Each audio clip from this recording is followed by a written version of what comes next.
adulto mayor. ¿Sí? Si quieren revisar teoría, ahí también tenemos información. ¿Sí? Entonces, a ver, pensemos qué sucede desde que un individuo nace.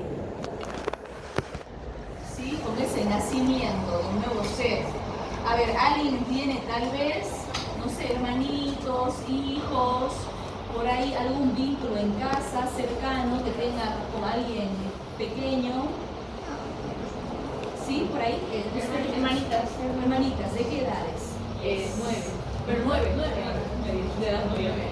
Ah, ya digamos, ya están, bueno, infancia, segunda infancia, podríamos decir, más o menos esa edad, ya por entrar a la pubertad y todo eso. 10 años ya es esperable una pubertad hoy en día, por ejemplo. Ya, alguien más tal vez que tenga vínculo en casa con algún menor de edad, pequeño, pequeña, recién nacido, lactante. De la misma. Ahí igual, chicas, sobrinos, primos, por ahí igual su compañera, igual. De 12. Por ejemplo, 12 ya ahí hablamos ya de pubertad, de preadolescencia, juventud. Imaginen que va cambiando la figura, ¿no? Hoy en día. Ya, entonces, por ejemplo, pensemos, chicos, en qué pasa, por ejemplo, en el nacimiento. ¿Sí? ¿Qué creen ustedes que es esperable en un recién nacido?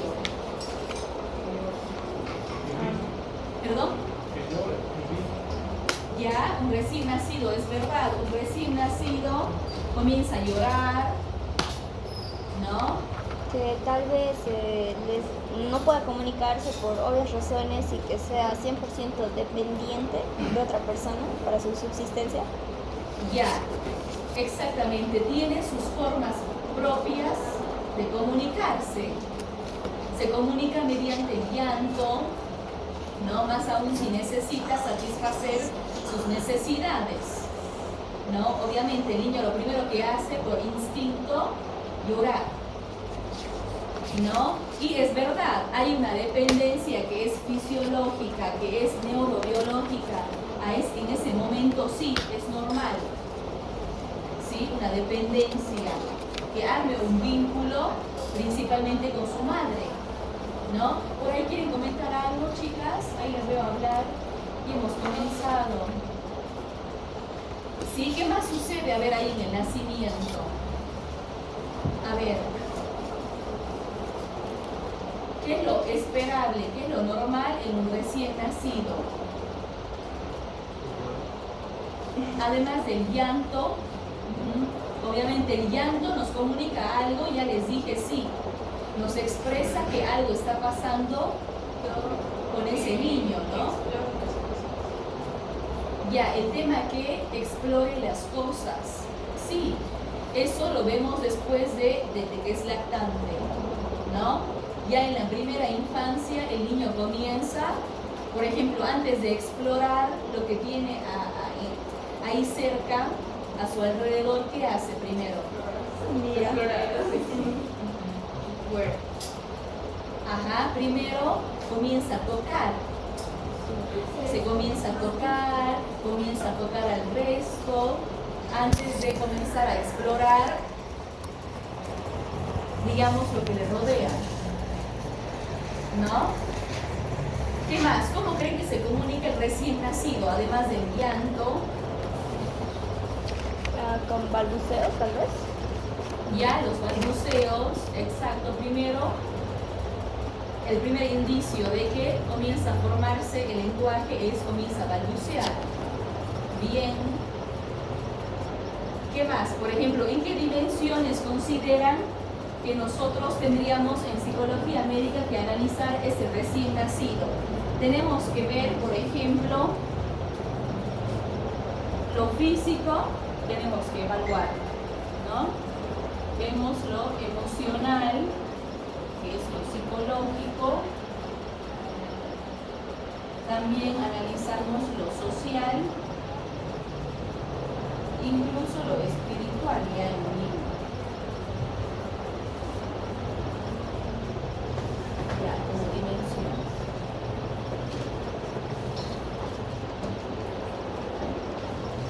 Por ejemplo, ¿cómo nos damos cuenta? A ver, ¿cómo los pediatras se darán cuenta que un niño recién nacido, tal vez en el control de niño sano es normal?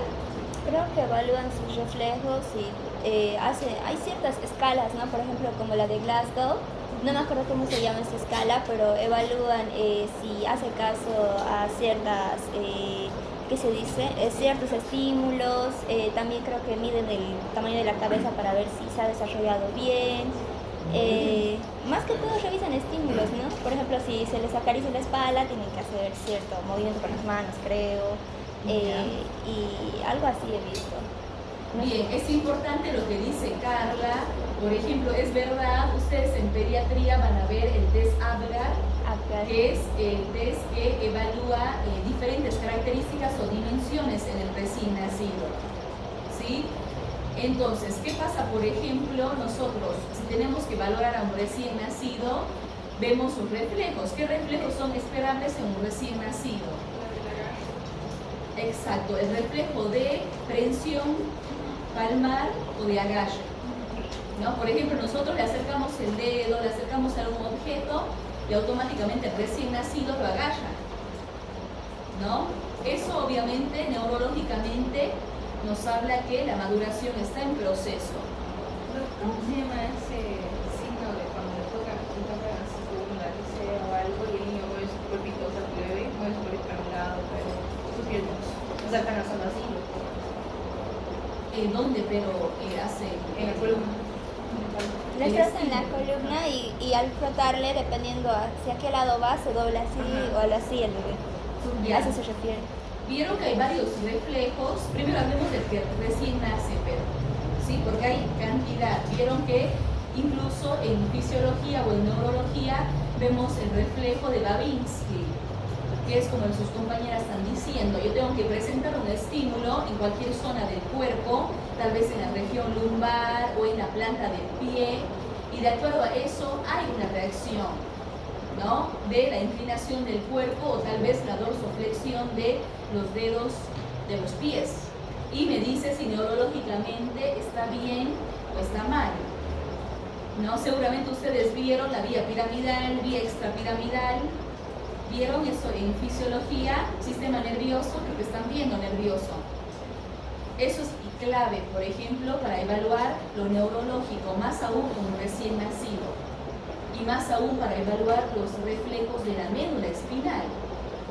Ahí tenemos que conocer, ¿sí?, de dónde surge esa vía piramidal, esa vía extrapiramidal, cuál es su recorrido, ¿no? Y ¿qué pasa si se lesiona la vía piramidal? Hay lesiones que son del neurodesarrollo, traumatismos que son intraútero, que llevan a que se lesionen las vías piramidales. Y yo evalúo los reflejos y los reflejos están ausentes o están disminuidos. Y ahí me doy cuenta que neurológicamente su desarrollo está ahí obstruido o va muy lento. ¿Sí? Entonces, ¿qué otro reflejo más? Por ejemplo, que nos permite evaluar también las vías, piramidal, tenemos, a ver, alguno que recuerden en un recién nacido. ¿Qué es el recién nacido? Vieron que exactamente hay el reflejo de succión, ¿no? Más aún si hubo el vínculo o el apego precoz con la madre, ¿no? Hay un momento que busca, ¿no?, ese estímulo, esa succión, ¿no? Y cuando no la tiene, ve de satisfacerse de forma oral con la succión del dedo incluso, ¿no? Naturalmente tienen que suceder estas cosas en el recién nacido. Y otros reflejos que también hay de rotación, reflejo de Moro, varios reflejos que se evalúa gracias también al Apgar, ¿no?, del recién nacido. ¿Sí? Entonces, ¿qué más podemos evaluar como médicos? A ver, en el recién nacido, ¿qué pasa con lo emocional? Que es más de lo psicológico. Tal vez su apego a la madre, porque hay veces que se ponen a llorar y dicen, agárralo tú porque se calma contigo. Mayormente ese vínculo tiene a cualquier tipo de mujer que sea madre, ¿no? Algo así. también el hecho de que creo que sabes reconocer tanto la voz, ¿no?, de la mamá o del papá, si le hablaba bastante sobre la etapa de gestación, y creo que han salido estudios de que reconocen el ritmo cardíaco de la mamá y se calman con eso, o es que se sincronizan, algo así había visto. Ya coinciden con su compañera, pasan un montón de cosas, vieron durante el embarazo de la madre, ¿sí? Durante esa etapa de gestación, ¿no? Es verdad, ese bebé puede escuchar la frecuencia cardíaca, puede sentir las emociones, coinciden, pueden sentir las emociones. Es verdad que un bebé se da cuenta cuando la madre está llorando, no se está angustiada, está preocupada, está alegre, feliz. Captan las emociones. Por eso siempre cuando hagan historia clínica, por ejemplo, nosotros tenemos que saber, más aún si es un embarazo, si ha sido planificado, si ha sido esperado, ¿no? ¿Cómo ha estado esta madre, ¿no?, en el embarazo? ¿Ha sido a término? No sé, ha habido amenazas de parto prematuro. Todo lo que sea relacionado a las 40 semanas, tenemos que saber. Sí, pero recuerden que el vínculo se hace desde la fecundación, desde la concepción del nuevo ser. Desde ahí ya se comienza a establecer un vínculo o un apego, más aún entre el recién nacido y entre la madre, ¿no? Por ejemplo, lo que decía su compañera, es verdad que el recién nacido reconoce los olores, reconoce la voz y se calma con la madre. Sí. No se olviden que digamos, en el nacimiento, todo es en base a estímulos del niño, ¿sí? En base a los olores, es todo muy animal, muy instintivo. ¿Vieron las imágenes del incendio y qué pasaba cuando la cría quemada reconocía a su madre? Ajá, cómo recorría o cómo, digamos, iba hacia ella y buscaba calor, el apego, el contacto físico. Hay un montón de imágenes que son así bien sensibles que muestran, ¿no?, como por la humareda, por el fuego, ¿no? Obviamente corrían y demás, y luego al unirlos reconocían quién era su madre, incluso con los ojos quemados, ¿no? Por el olfato, por el instinto, el apego, y los monitos ahí, ¿no? Y los diferentes animales iban y se apegaban a su familia, a su madre, ¿no?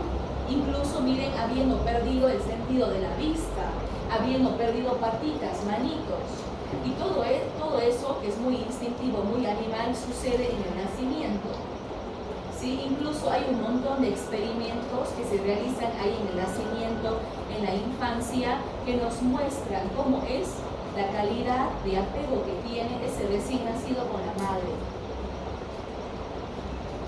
¿no? Entonces, importante a nivel emocional que se trate en ese momento del nacimiento de satisfacer esa necesidad que tiene el niño o la niña de crear un vínculo y un vínculo que sea seguro. ¿Sí? Por ejemplo, ¿qué más sucede, por ejemplo, relacionado a ese vínculo? ¿Qué pasa, por ejemplo, hoy en día, y más ahí, aquí en nuestro medio, cuando hay un nacimiento, por ejemplo, una cesárea? Son pocos los médicos que después de la cesárea acercan al recién nacido al pecho de la madre. ¿Vieron la importancia que tiene eso, que se llama apego precoz? Cuando vean pediatría, ginecología, seguramente les van a enseñar la importancia de ese apego precoz, el contacto piel a piel del recién nacido con la madre. Y van a ver la cantidad de oxitocina que se libera en la madre y en el niño por la carga afectiva que está aumentada. Y eso incluso ayuda al proceso fisiológico de la madre. Por ejemplo, ¿qué pasa? Como últimamente todo es cesárea, pocos son los partos vaginales, ¿no? ¿Qué hacen? En las cesáreas nace el bebé, ¿qué hacen los internos? Se desesperan obviamente por limpiarlo, por permeabilizar la vía aérea, por, digamos, succionar las secreciones, poner la vitamina A, ¿no? Y después lo comienzan a secar, a dar calor, limpiar, le visten rápido y le ponen en la madre al lado. Pero ya obviamente el niño ya está con la ropa. Imaginen cómo se está olvidando ya el apego precoz. Qué importante es sacarlo de la panza y ponerle pecho con la madre para crear ese vínculo, ¿sí? Y luego recién, bueno, una vez que yo también me dé cuenta que ya está sin ninguna secreción, poder cambiarle, poder ya, no sé, identificarle y ponerle su vitamina y todo, ¿no? Ese apego precoz ya es un montón, por ejemplo, en el vínculo de la madre con el hijo, ¿sí? Ahora, ¿qué pasa? En el parto vaginal todavía se sigue haciendo esto, ¿no? Le sacamos al bebé y lo ponemos en el pecho de la madre, ahí por lo menos ahí unos minutos, y mientras tanto lo comenzamos a secar, a limpiar, vemos la vía aérea y hacemos el resto del procedimiento, ¿sí? Ahí por lo menos no se pierde, ¿no? El vínculo o el apego precoz, ¿sí? Después, ¿qué pasa? Entramos al periodo de la lactancia. ¿Será importante que ese recién nacido reciba leche materna? ¿Sí? ¿Sabemos los beneficios de la leche materna? No se olviden que todo esto, además que es fisiológico, que es biológico, igual es emocional. Y necesitamos crear esos apegos, ese vínculo, también con la lactancia materna. ¿Hasta cuándo? ¿Hasta qué momento es una lactancia materna beneficiosa? ¿Sabemos la edad? A ver, la teoría, no sé, las propagandas, vieron que últimamente se está dando mucha importancia al apego precoz, a socializar, sensibilizar sobre lactancia materna exclusiva. ¿Hasta qué tiempo escuchamos esto? Creo que al menos hasta antes del primer año, ¿no? Por ejemplo, ¿qué dice la teoría? Que mínimamente hasta los 2 años se necesita una lactancia exclusiva y que sea a demanda y que solamente sea esa leche de la madre, ¿no? ¿Y qué beneficios tendrá esa leche materna? Porque yo digo tanto a esa madre que por favor se estimule, ¿no? Que tenga un buen agarre o una buena técnica de lactancia, porque el niño necesita eso. ¿Por qué? ¿Qué tiene esa leche en su composición? Por ejemplo, ¿qué se llama esa leche en las primeras horas? Calostro. El calostro, exacto. Vieron que tiene una particularidad ese calostro. ¿Qué color es, por ejemplo? Amarillento. Exacto, amarillento, más denso, espeso, más consistente. ¿Qué tiene ese calostro los primeros 2 días, 3 días? Exacto, tiene inmunoglobulinas, los famosos anticuerpos, que van a ver en defensa, inmunidad, sangre. ¿No? Exacto. ¿Qué tipo de inmunoglobulina tiene la leche materna? La IgA. Ajá, eso es para no olvidarse nunca. Por ejemplo, es preguntas. Hay un montón de preguntas que son de fisiología, que son de la residencia médica a nivel nacional, que está en el banco de preguntas, en los libros. Son claves. ¿Sí? Entonces, esas inmunoglobulinas, principalmente la inmunoglobulina A. ¿Y por qué es importante esa inmunoglobulina A o que ese recién nacido reciba ese calostro?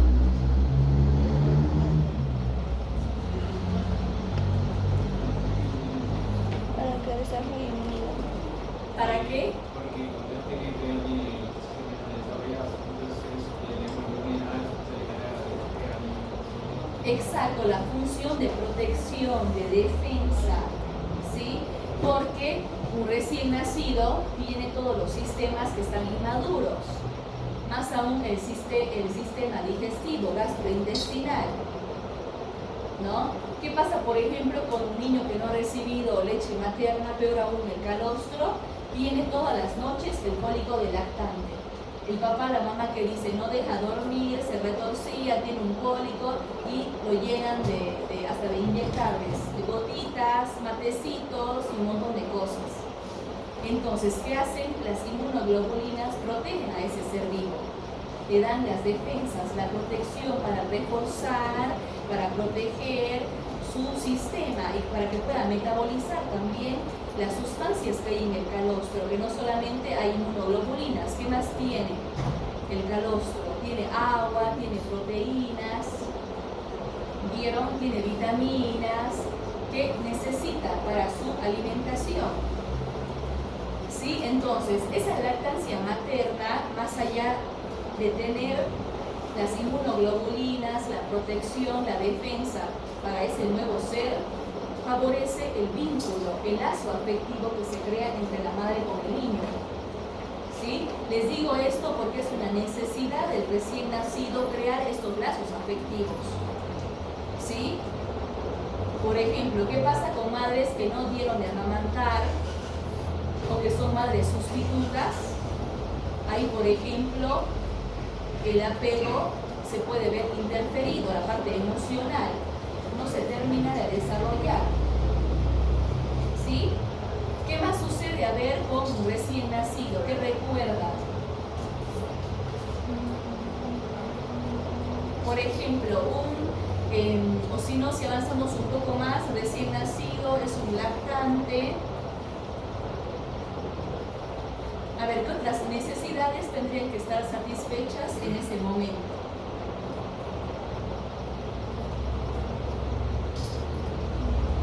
Ya ustedes dijeron, la parte emocional sí, el vínculo con la persona más cercana que generalmente es la madre. Eso es lo emocional, lo social, lo afectivo,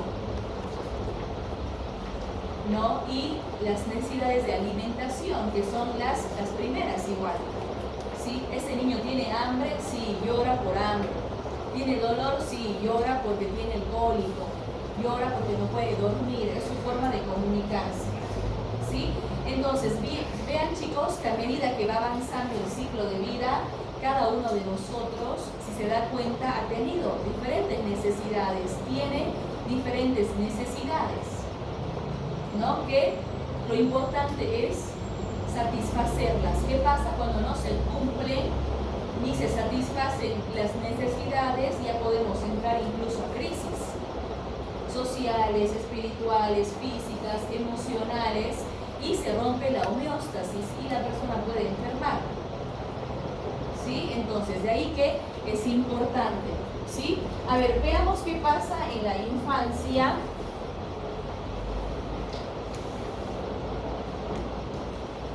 Sabemos que la infancia es el niño o la niña. Es la etapa de la niñez que está al medio de, obviamente, el nacimiento del lactante y el adolescente, que es lo que le continúa, ¿no? ¿Qué pasa? Por ejemplo, ahí se desarrolla no solamente lo físico, que es lo biológico, porque hay cambios físicos, ¿no? No se olviden que el recién nacido comienza también a ganar peso, ¿no? Físicamente hay cambios, los reflejos se van madurando. Por ejemplo, hay reflejos que solamente son del recién nacido y luego son patológicos, no tendrían que haber en el cuerpo. ¿Sí?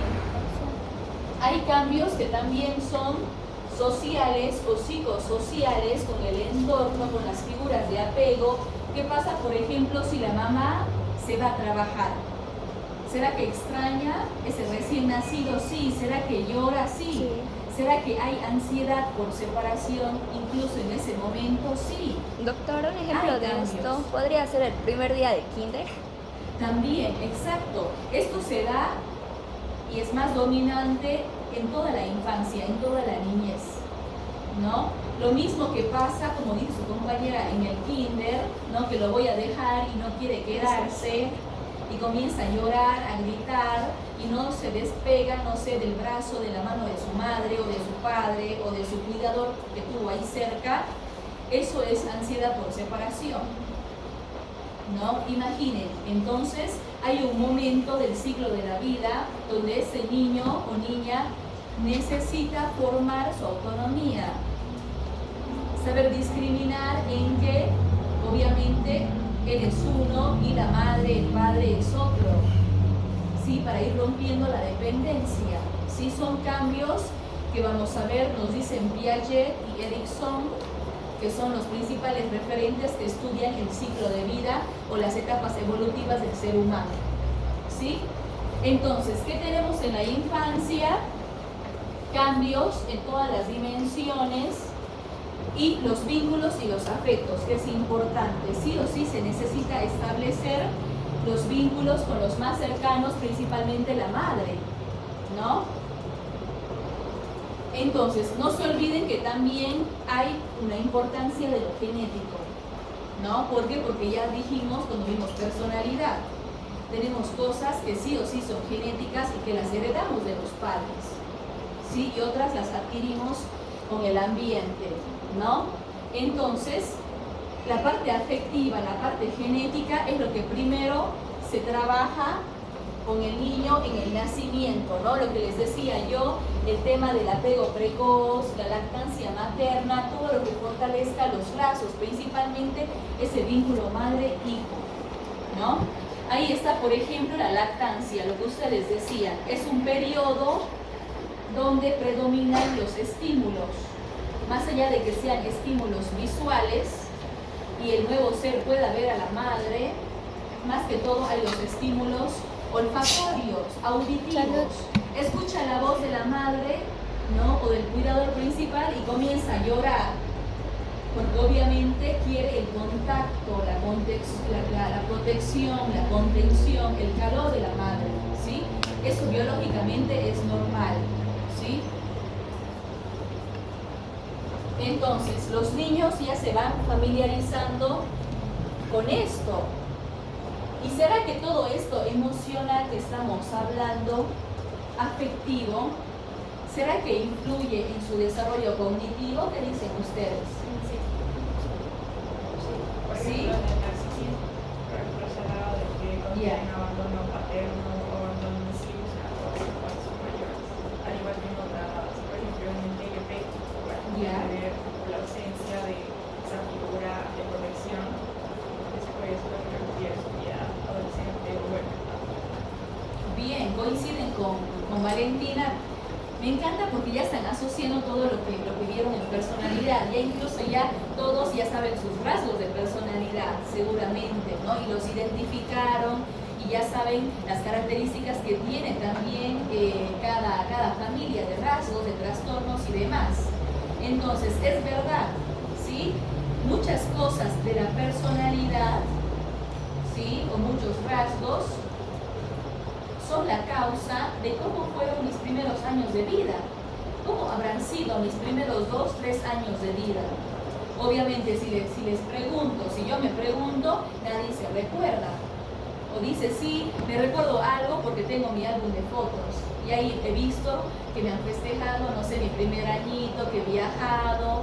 Pero imaginen qué importante, si bien obviamente no hay conciencia en ese cerebro pequeño, que es inmaduro, qué importante los primeros años, porque mucha información está implícita, es instintiva, ¿sí? Y todo eso llega a formar el carácter, a consolidar el temperamento y la personalidad que ya vimos, ¿sí? Entonces es importante en la cognición. Cuando hablo de cognición, hablo del pensamiento y las funciones ejecutivas. ¿Recuerdan cuáles fueron las funciones ejecutivas? ¿Cuáles son? Funciones ejecutivas, todo es cognición o procesos mentales. ¿Perdón? Ya, la planificación, la organización también. La atención también, la motivación.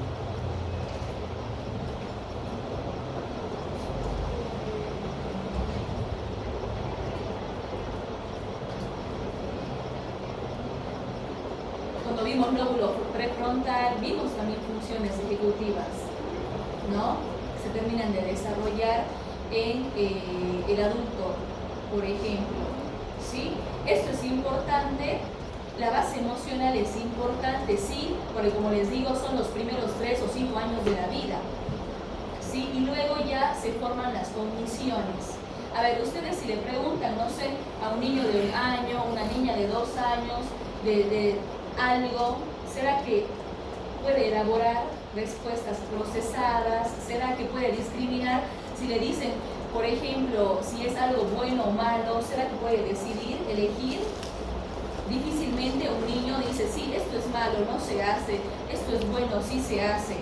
Puede decirlo, sí, porque aprende principalmente por imitación, por lo que ve haciendo del otro. Si ve que papá, mamá, abuelo, tío, tía no se pega al otro, puede decir, sí, pego y no pasa nada, lo naturaliza. Entonces, pero todavía no pueden decidir o analizar si es bueno, si es malo, si les hace daño. Por ejemplo, le dicen, ¿por qué les pegó al compañerito? Eso está mal y sigue pegando. No discrimina esas cosas todavía, ¿sí?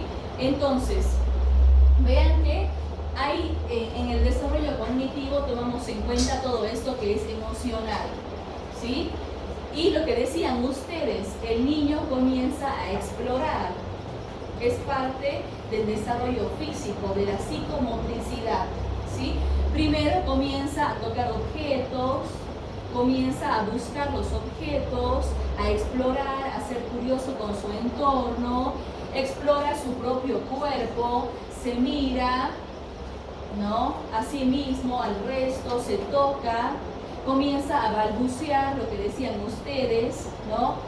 Después se lleva todo a la boca, ¿no? Y decimos, no seas cochino, cochina, saca eso de la boca, está sucio. Pero al final eso es algo instintivo, es algo normal, que se lleve todo a la boca, aunque sea aquello que no tendría que llevarse. O hay niños que van al kinder y siguen comiéndose los mocos. Y la profe les dice, no, su niño se come los mocos todo el tiempo. O comienza a escupir a los compañeros, o comienza a pegar. Y la madre, ay, ¿por qué haces eso? Comienza ahí a retarlo, a pegarlo. Imaginen, entonces, hay cosas que son esperables o normales para la edad y otras que no tienen que darse, que no tendrían que haber, ¿sí? En este caso, seguimos en el recién nacido, vemos cómo hay cambios emocionales, cambios físicos, cambios sociales que tenemos ahí y que les permite a ellos descubrir su entorno, ¿no? Aquí les puse algunas características de lo que es ya la primera infancia, ¿sí? Hay un desarrollo motor. Por ejemplo, antes que el niño gatee, ¿qué tendría que hacer un niño? Exacto, el control cefálico, ¿sí? Tendría que poder ponerse de panza, como decimos, ¿no? Incluso ahí comenzar a rotar sobre su cuerpo y luego el control cefálico, ¿no? Y luego ya puede comenzar a tener el gateo. ¿Será importante que un niño gatee antes de que camine? Sí. Así como Para que tengan ese reflejo instintivo de que si se están cayendo, sí, deben poner una barrera, ¿no? Para evitar lastimarse. claro, para que vean. Eso obviamente lo sabemos, ¿no? Es información que podemos asociar y dar ejemplos y demás. Y todo tiene sus procesos, todo tiene sus fases. Es verdad, nosotros necesitamos que ese recién nacido, o preguntar a ese papá si el recién nacido ha gateado. ¿Al cuánto tiempo no se ha tenido el control cefálico? ¿Al cuánto tiempo ha comenzado a gatear? ¿Al cuánto tiempo ha comenzado a caminar? Por ahí nos dice, mire, mi hijo tiene 2 años y todavía, no sé, le cuesta caminar, o tiene 1 año y medio y no camina, o tiene 5 años y se sigue haciendo pizca en el pañal, lo sigo mandando al kinder con pañal, al colegio. Hay cosas que nos tienen que alarmar y para eso no necesitamos ser padres. Sí, obviamente que ya la medicina general ya nos exige a que conozcamos qué es lo que sucede en el primer ciclo de vida, en la primera infancia. Yo tengo que saber qué es lo normal para esa edad y qué no tendría que pasar ya a esa edad. ¿Sí? Por ejemplo, a los 3 años el niño ya tiene que controlar los esfínteres y decir, me hago pis, me hago caca, quiero baño, no quiero. y no orinarse. ¿Sí? ¿Vieron que hay personas, adolescentes, que se siguen orinando en la cama?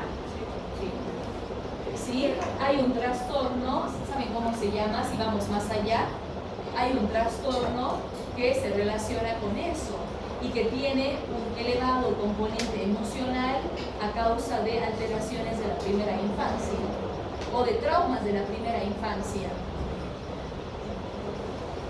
Eso, por ejemplo, van a tener algún paciente que les diga eso. Yo no puedo controlarme o no me doy cuenta y me orino, no sé. Y ya tengo 23, 24 años. No, ahí tengo que averiguar incluso los traumas de la primera infancia, cómo fue su desarrollo en la primera, segunda infancia. ¿Sí? Entonces, hay un control o hay un desarrollo físico, ¿sí? Que es el desarrollo motor, ¿no? Que ahí también les puse. Como lo que ustedes dicen, el control de la postura, ¿no? La rotación de la cabeza, el control cefálico, ¿sí? La parte emocional igualmente. Por ejemplo, emocionalmente, ¿qué sucede en la primera infancia? Vieron que hay, por ejemplo, ¿qué pasa cuando un niño ve a su madre llegar del trabajo? No sé. Se emociona. Se emociona, se pone alegre, tal vez una sonrisa social.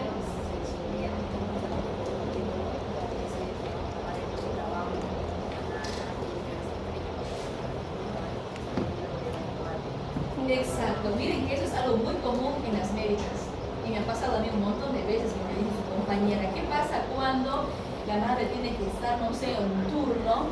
Vieron que el turno es de 24 horas y no terminamos en 24 horas, imposible, hasta hacer el papeleo, despachar pacientes y justo en el tiempo que tienes que salir de 8 de la mañana y cerrar la visita llega un ingreso y lo tienes que tomar y el médico no te agarra el turno si no ingresas a ese paciente porque son, no sé, las 7:59, ¿no? Si no es un problema, entonces te tienes que quedar y se hace a las 9 de la mañana y no puedes, no sé, ir a dejarlo al kinder o hacer algo y todo lo hace la nana o la niñera o la tía o la abuelita o la hermana mayor también. Entonces, imaginen, eso nos hemos metido en medicina, a las mujeres sí o sí nos toca en algún momento. Ajá, se saltan varias etapas o varios procesos de su infancia también y los apresuramos y la mamá dice, no, yo no puedo atenderlo, es un recién nacido, pero igual lo llevo al nidito, lo llevo a la guardería. Eso hace que después digan, ah, es un niño muy independiente. Y eso, mi mamá trabaja todo el tiempo, trabaja. Claro. Y eso que ella no es doctora. Ella es. Pero igual tiene una carga laboral así elevada. Sí, y mi hermanita nació en 10 años. A los 2 años, cuando ella caminaba, ella se hacía su mamá de la sopa. Se movía la silla y hacía. Claro. Por ejemplo, eso ya es una sobreadaptación. Porque un niño de 2 años no tendría que prepararse la mamadera solo. Imaginen el peligro en preparar una teta o una mamadera, cualquier cosa. Y ir y coger y armar es todo una parte motora, pero que también tiene sus riesgos. Pero eso, por ejemplo, varias veces se cae. Doctora, Exacto. en mi caso, mi hermana igual fue al nidito a los 3 años, 2 y medio creo, pero no desarrolló esa independencia. En mi punto de vista sí le hizo bien porque ella ya reconocía colores, ya en cierto modo tenía un inglés bastante básico con el nidito y la única desventaja que he visto que del hecho de que haya ido al nidito es que cuando entra al kinder habían clases que le aburrían tal vez un poco porque ya sabía, ¿no?, reconocer vocales, ya sabía un poco de suma, ya sabía números, ya sabía colores y varias cosas. Creo que la única desventaja, pero en el caso de mi hermana no ha sido así de independiente. claro, bueno, la sobreestimulación, vieron que igual hay un dilema con eso, hasta qué punto poder estimular a los recién nacidos, hasta qué punto como pediatras, no sé, o como padres decir, no, yo lo llevo a tal edad, a tal centro, que lo estimulen, que ya quiero que sepa, no sé, a sumar, que identifique cosas, que haga esto, no sé. Es igual de lo que pasa ahora. ¿Vieron como el caso de la meningitis? Sí. ¿Ustedes cómo se sienten con eso? ¿Están con miedo? Sí. ¿Sí? Por mí, sí, ¿no? Por mi hermana. Nuestro abuelito. Claro, obviamente que en casa lo han tocado esto, entre ustedes, con los amigos. En las universidades no he visto ningún comunicado, pero ya sedes para todos los colegios hizo un comunicado oficial. Incluso los médicos que están en consulta ahorita están de nuevo con la máscara, están con el barbijo, están con los guantes, con el alcohol en gel, todas las medidas de bioseguridad. Pero después salen, obviamente, de ese ambiente y normal, incluso uno ve con los pijamas, con las batas por todo lado. ¿Cómo ver? Pero, a ver, ¿qué pasa con eso, por ejemplo? La vacuna se ha terminado en cuestión de horas. A partir ya no hay listas de espera de los papás. Pero no hay en privada. Pues por eso, en privado se ha acabado y costando 1.200 la vacuna. Ajá, en cuestión de horas, chicos. El CEDES, cuando fue antes de ayer, hizo el comunicado oficial o la conferencia de prensa de los 2 casos positivos, Sí. que es verdad que es complicado, sí, porque 50% de letalidad tiene esta bacteria, el meningococo. Llevaron seguramente bacteriología, micro, parásito, ahí se ve todos los microorganismos, ¿lo ven? Entonces, ¿qué pasa? Su letalidad de este bicho es 50%. ¿Qué quiere decir? De 100 se mueren 50, es verdad. Y se pensaba que ya la meningitis bacteriana estaba erradicada, porque no había casos hace años. Incluso había casos aislados o sospechosos, la última vez en Cochabamba, pero del 90 y tantos. ¿Y qué ha pasado? Apareció la niña positiva, que les voy a pasar el laboratorio para que vean de la niña, que lo hace el Torres, los laboratorios esos más sofisticados. La niña va a la neuróloga y la neuróloga, obviamente, como ve que tiene tanta agresividad, el agente causal en ese momento desconocido le pide un laboratorio, un cultivo, y sale ahí el meningococo positivo ya el sábado. Lo notifican a sedes en fin de semana y todo el tema, y ya hacen el bloqueo epidemiológico, la vigilancia. Imagino que están al tanto de esa parte. De salud pública seguramente lo van a tocar el tema. No han tocado el tema. Justamente nuestra doctora de salud pública ya nos ha mandado el comunicado de CDC. Exacto, pero solamente está para colegios, nada más. Dice que tiene precaución en colegios, universidades y lugares, no sé si estacionamientos, pero dice donde esté gente aglomerada. Claro, claro. Bueno, más que todo, el tema de los síntomas. Si alguien está con síntomas, preferible que se quede en la casa, por ejemplo. Que tenga una distancia física, o en casos necesarios, ya bueno, el barbijo, todo lo de bioseguridad, el guante, el alcohol en gel. Pero es verdad, la única forma de prevenir, y más en grupos vulnerables, es la vacuna. Sí. Y como les digo, la vacuna, en cuestión de horas, ese día, se ha agotado en las 3 farmacias que había en Tarija.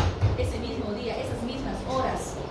Y desde ayer están con listas de espera todas las farmacéuticas aquí, las farmacias, incluso los centros de pediatría, para pedir lotes de vacunas a otros departamentos. ¿Pero se considera epidemia o epidemia? Porque ahora solo en Tarija. Por lo pronto solamente es epidemia, ¿no? Algo así, que bueno, todavía es muy pobre 2 casos Claro, confirmados. pero ahorita de todos pueden estar 5 más. Hay sospechosos, pero todavía no están confirmados. ¿Vieron? Y lo que le han hecho a la madre, le han hecho a la gente que rodeaba a la niña. No, solamente se les ha dado antibióticos, según lo que he visto, de psicoprofilaxis a la familia cercana y a los contactos. Han cerrado el colegio ese, que es, bueno, no voy a dar más información porque por ética no podemos decir qué colegio es. Bueno, todos saben, pero públicamente, que es una niña de 8 años, está estable ahorita, está en la Caja Nacional, en el Obrero, en pediatría, tranquila, ya con tratamiento, y el que está mal es el joven de 23 años. Vieron que está en terapia intensiva del San Juan, él está muy mal. Anoche pedían, por ejemplo, sangre urgente para él, grupo sanguíneo, factor. Imaginen, alguien, a ver, por lo menos dijo, no sé de qué universidad es, no se sabe todavía, o no filtraron esa información todavía, y el colegio médico ha querido dar más datos, solamente dijeron que está muy complicado en terapia intensiva en el San Juan.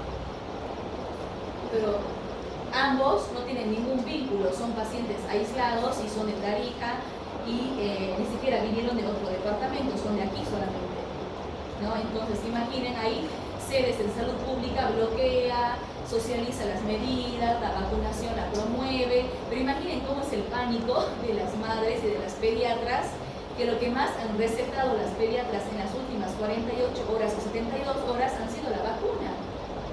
Es impresionante. Ajá, y a tal punto de que hay listas de espera hasta otras por la desesperación, vuelos directos, vacuna de Cochabamba, vacuna de La Paz, porque vieron que Santa Cruz ayer estaba de feriado. Ningún laboratorio ni distribuidora ha trabajado allí.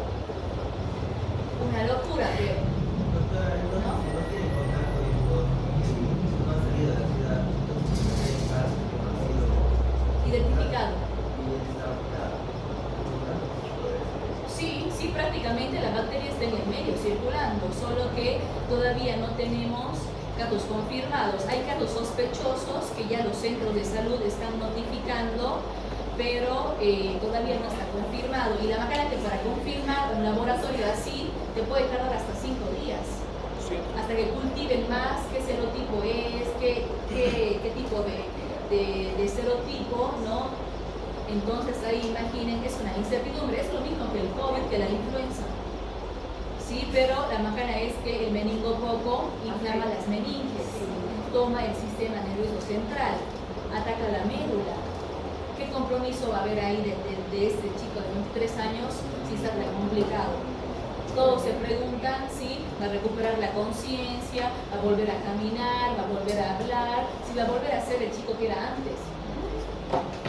Eso está complicado. Para que esté en intensiva es porque ya haya tomado ya las neuronas, el cerebro, en el peor de los casos, ¿no? Que quizás esté con coma inducido, ¿no? Pero bueno, no hay más información, ¿no? Pero para que vean que hoy día veía un montón de niños aparecen en el colegio con barbijo y que les preguntaban, por ejemplo, ¿por qué han venido con barbijo? O incluso desde ayer. Y me contaban que el niño decía, no sé, mi mamá me dice que hay un virus o hay, digamos, un bicho que me va a hacer mal y que no me quite el barbijo. Entonces, imaginen cómo ya emocionalmente, con nuestra angustia, nuestra preocupación, nuestro miedo, con decir, tómate tu alcohol en gel hoy día, tu guante, tu barbijo, como también emocionalmente para el niño, no es fácil que tenga que ir con esas cosas al colegio. Aparte hay gente que se sofoca por saber. Exacto, hay niños que dicen no, corren un poquito y ya se quitan el barbijo. Así que, ¿cómo? Esa es la peor parte. De que uno el barbijo se siente peor. Sí, incluso yo he tenido alergia al barbijo, ¿han visto las alergias que han habido? Ya, entonces, imaginen en la infancia hay un desarrollo físico, motor, emocional y también de los procesos intelectuales o cognitivos, ¿sí? Y el niño comienza obviamente a elaborar un pensamiento, pero que es un pensamiento mágico, ¿sí? De lo motor, como decimos, a lo representativo, ¿no? Entonces, va reforzando los vínculos, creando estrategias de comunicación y más aún para su lenguaje. Como ustedes decían, antes de que el niño diga, por ejemplo, papá, mamá, no sé, alguien recuerda su primera palabra, alguna vez les dijeron sus padres cuál fue su primera palabra. Obviamente, antes de haber dicho la primera palabra, hay el balbuceo. Es una etapa sensorio-motora que tiene que haber, ¿no? Entonces, todo esto es indispensable. Incluso, por ejemplo, cuando yo tenga un niño que tiene trastorno del lenguaje y del habla, ¿sí? Tengo que preguntarle al padre si el niño en qué momento comenzó a balbucear, en qué momento comenzó a hablar, cuáles fueron sus primeras palabras. Por ejemplo, ¿qué hacen con los niños cuando le mandamos al fonoaudiólogo? ¿Alguna vez vieron, no sé, un niño en fonoaudiología? ¿Qué hacen para que pueda mejorar el procesamiento de lenguaje? Sí, a veces, por ejemplo, cuando conocen algunas letras con la R, así les hace escuchar globos, celular, Exacto. Ajá.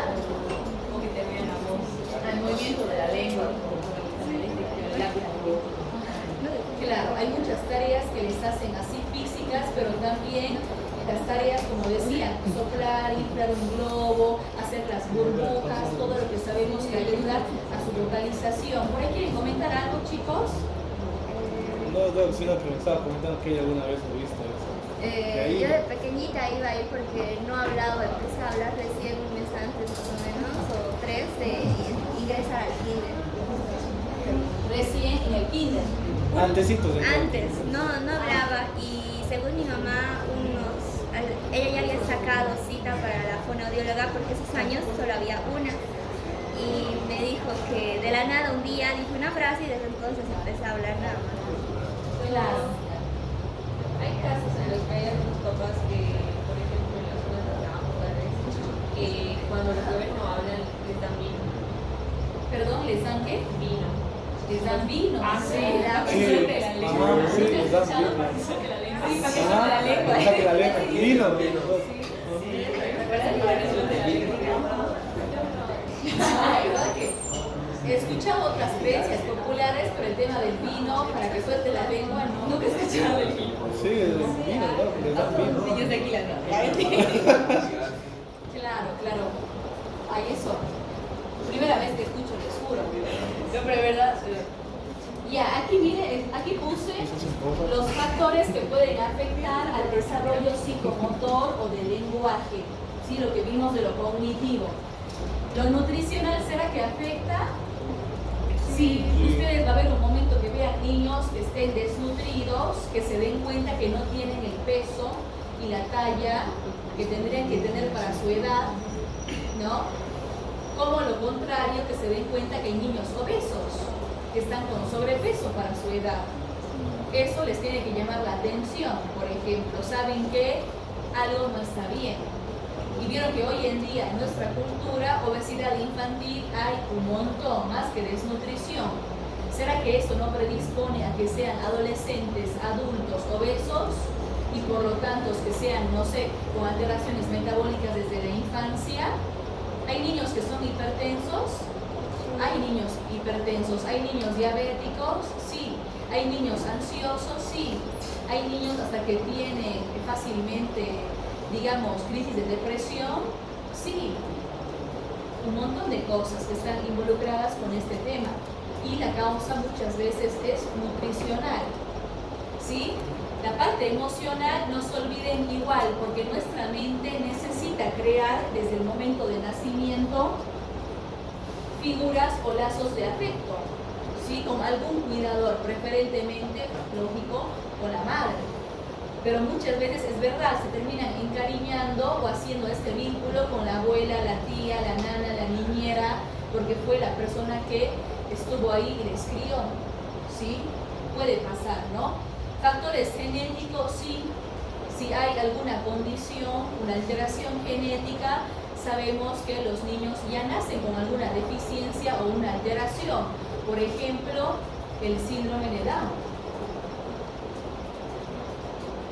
¿Saben qué factores de riesgo son para que se pueda tener un síndrome de Down en la familia? Por ejemplo, la edad de la madre, sí. ¿A partir de qué edad ya hay riesgo de tener un síndrome de Down? Ahora, si no tengo demostrado que la edad no tiene nada que ver, porque puede ser un hombre igual de 23 años, con su primer hijo que tiene, puede ser síndrome de Down.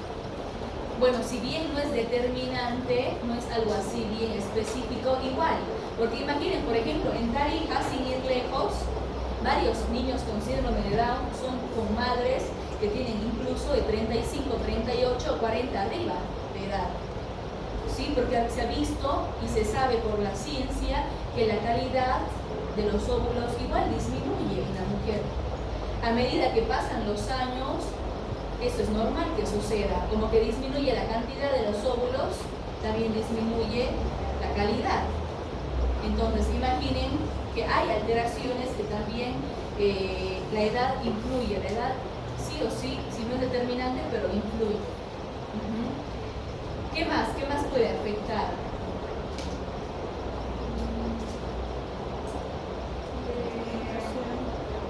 Genéticamente, un antecedente familiar. Esto puede ser relacionado con lo que dice Dana, por ejemplo, ¿qué pasa si en la familia ya hay un antecedente de síndrome de Down? Y yo justamente soy joven y mi primer hijo, no sé, a los 23 ya me sale con síndrome de Down. Esto igual, sabemos que la trisomía se puede replicar en el árbol o en el genograma. Entonces, ahí, por ejemplo, ya puedo encontrar la causa de esa trisomía. ¿Sí? Y así, lo genético igual es importante. Otras enfermedades genéticas tenemos de la infancia, ¿saben? Algo tal vez común en el medio, La hidrocefalia. ya hidrocefalias puede ser, Y labio leporino. labio leporino también, ajá, Que puede ser uno que son los labios tercios, pero que ya es un grupo de paladar superior. ya, No hay uno. exacto. Eso incluso desde embriología nos indican algunas alteraciones.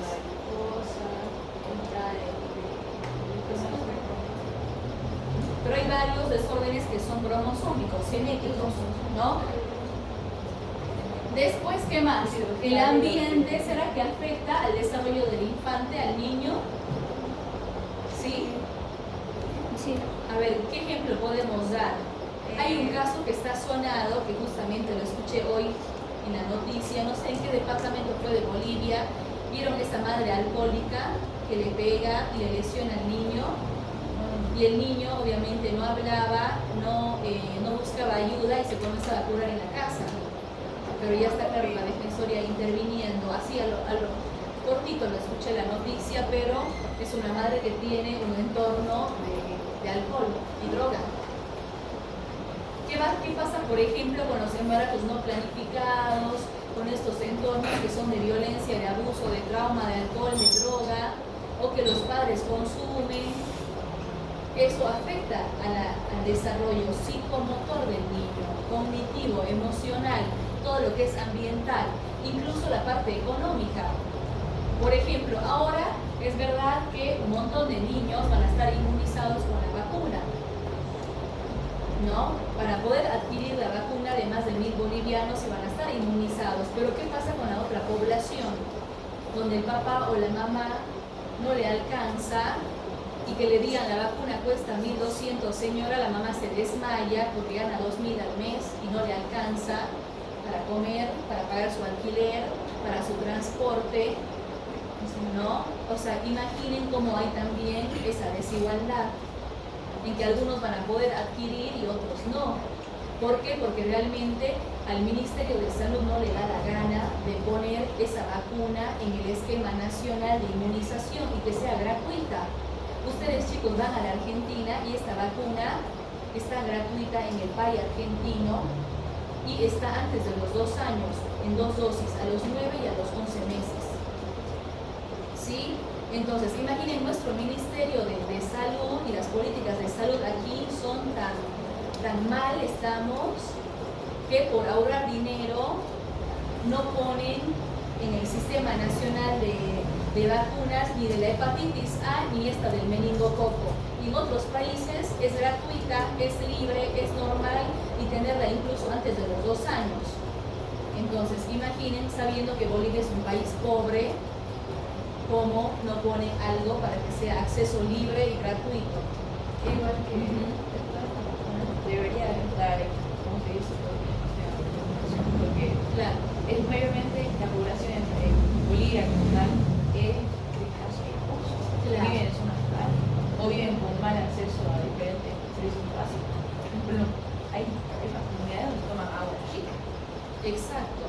El índice de fecundidad, creo, es aquí elevado todavía en Bolivia. Hay mujeres que siguen teniendo embarazos múltiples, un hijo tras otro y así, así, así, así. Y lo sabemos que afecta a la salud, la economía, tiene pues una desventaja. Entonces, imaginen, ¿y qué se hace contra eso? ¿Se hacen controles de natalidad, planificaciones, sensibilizaciones? No. A no ser, bueno, últimamente vieron el materno infantil, está haciendo, creo que charlas incluso adolescentes sobre embarazos planificados. Pero al final, no sé, creo que no tiene mucha repercusión y mucha difusión. ¿Sí? ¿Cuál es el problema de todo esto? Doctora, es el problema de la cultura que hay en Bolivia. cultura. Nuestra cultura es así. Claro, nuestra cultura. Porque realmente, aparte de lo mismo, le da chiste o vergüenza hablar de eso. O que alguien mencione, digamos, que si método no sé qué, condón, y se comienzan a sorprender, se comienzan a reír entre todos. Es algo chistoso hablar, no lo tomen en serio. Claro, Y a la hora de la hora, ya es como que me ha dado vergüenza ir a comprar un profiláctico a la farmacia, ahora para hacer mi corteja. Claro, pero qué importante ya que se sensibilice la gente, ¿no? La población. Más que todos los que no tienen acceso incluso a la educación, ¿no? Hay gente que no tiene acceso, no sé, ni a un medio de prensa, ni a ir a la escuela, hay analfabetos a montones, entonces, imaginen peor con lo que pasa, ¿no? Entonces, todo esto, lo que estamos hablando, lo social, lo cultural, lo genético, lo ambiental, lo emocional, todo esto repercute al desarrollo. Las experiencias igualmente del niño, ¿sí? Por eso yo tengo que preguntar siempre cómo fue la niñez del niño, en qué momento se comenzó a hablar, se comenzó a relacionar con los otros, si se alimentó bien o con quién vivía, por ejemplo, ¿sí? Entonces todo eso me sirve hasta lo económico, lo cultural, lo familiar, saber si se cumplen todas las dimensiones, ¿no? Esto es sobre la nutrición, voy a pasarlo porque es más de la alimentación, ¿sí? No sería mucho de psicología, ¿no? De psicología no, igual está relacionado, ¿no? ¿Qué pasa en la segunda infancia? Aquí más o menos hablamos a partir de los 5 años, ¿sí?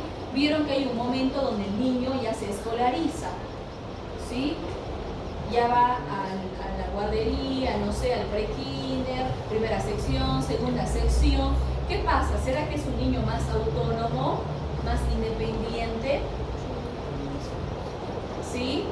Por ejemplo, ¿cuál es su primera herramienta de poder relacionarse? Es el juego. ¿Sí?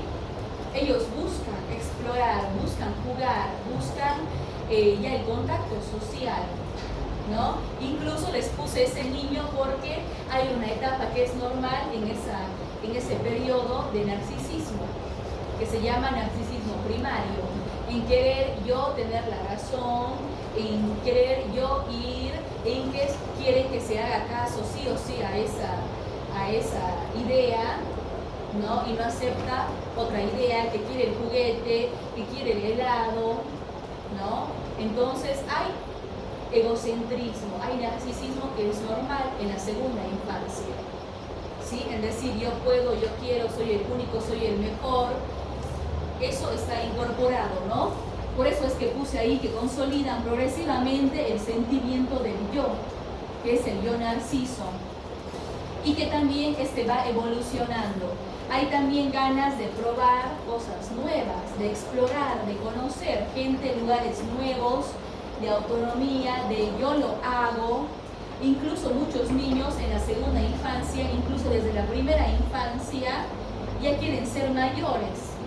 ¿No les ha pasado alguna vez, no sé, ponerse zapatos de los papás, de las mamás, ponerse la cartera, ponerse la ropa, el sombrero, la gorra, o decir yo también me voy a trabajar, agarro el bolso, el mandil, no sé, O pintar. ajá, o imitar y hacer lo mismo que hace él o ella, ¿no? O decir, por ejemplo, mamá cocina, yo también voy a cocinar, voy a hacer lo mismo. Así hay un montón de cosas que son por imitación, ¿no? Donde, exacto, los juguetes también nos dicen mucho también de cómo se está formando ese niño, con qué juega ese niño. A ver, ¿alguien ha preguntado eso alguna vez al padre, a la madre? Hay niños, si ustedes saben, hay niños que tienen en el kinder, ya se ven un montón de alteraciones de la conducta, del comportamiento. ¿Sí? Otra vez mi hermana me contaba, mi hermana es psicóloga infantil y está trabajando en la Salle en particular, ahí trabaja en la particular y en el convenio de la tarde. Ella me dice, me cuenta, ¿no? Hay un niño, me dice, que bien va la compañerita al baño, él va y las mira a las compañeras. Y las mamás ya me están lloviendo con reclamos, que las niñas se orinan, que las niñas no quieren ir al baño, que no quieren ir solas.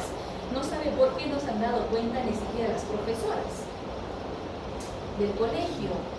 En sí los reclamos te llegan a psicología y no es por medio de las profesoras, donde generalmente uno piensa, la profesora es la que tiene que decir algo está pasando, por favor llamemos a los padres o hagamos algo.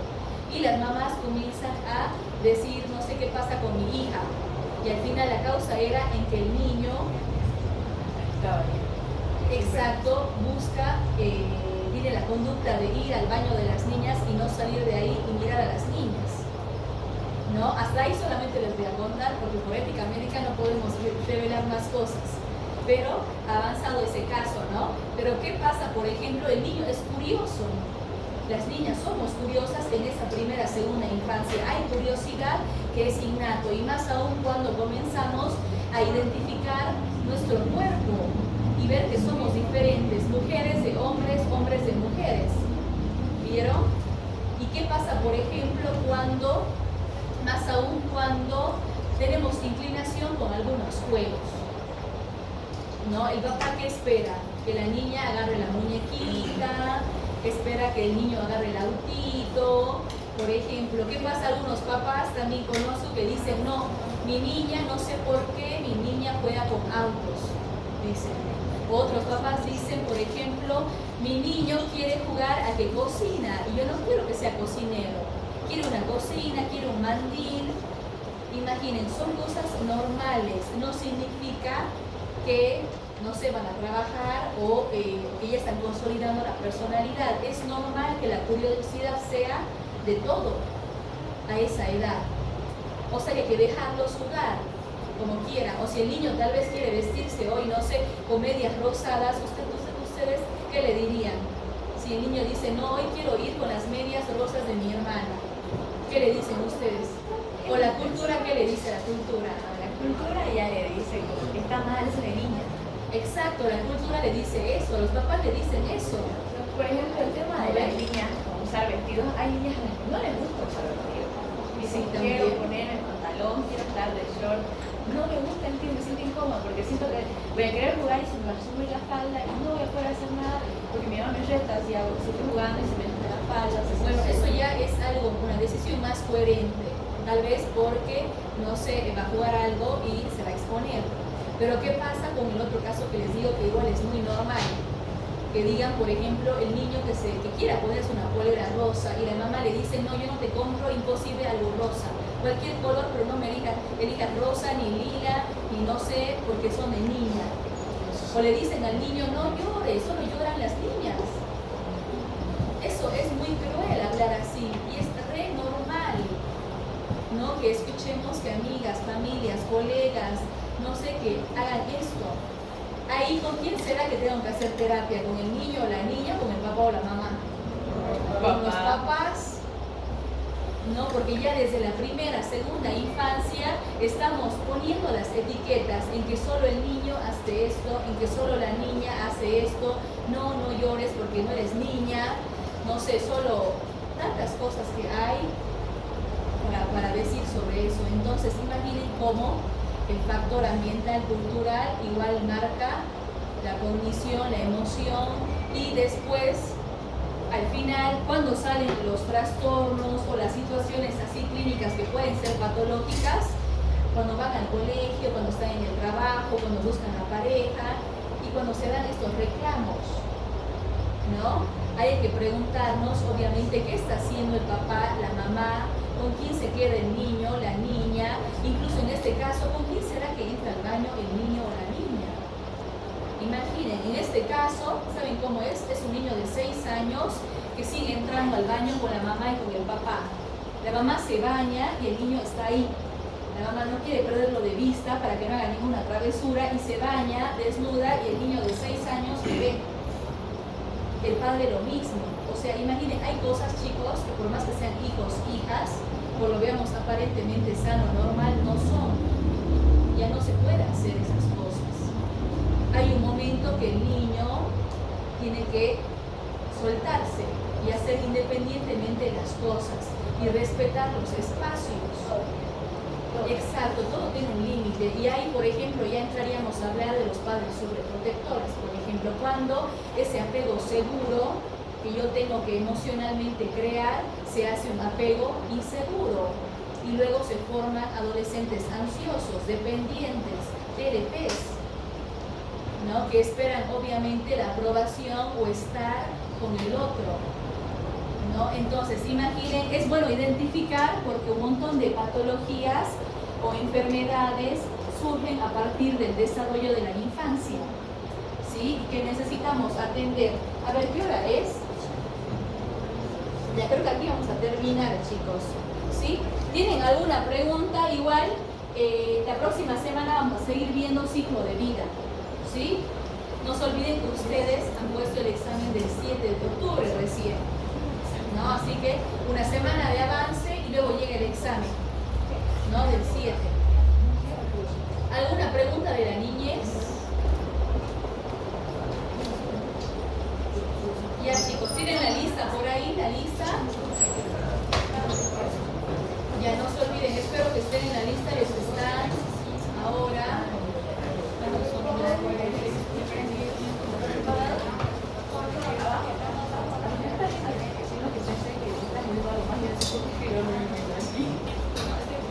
¿Qué examen tienen hoy, chicos? Mañana. Oral, bioquímica. Sí, les he visto por ahí con libros, estudiando parece otra cosa. Por ahí. Están estresados.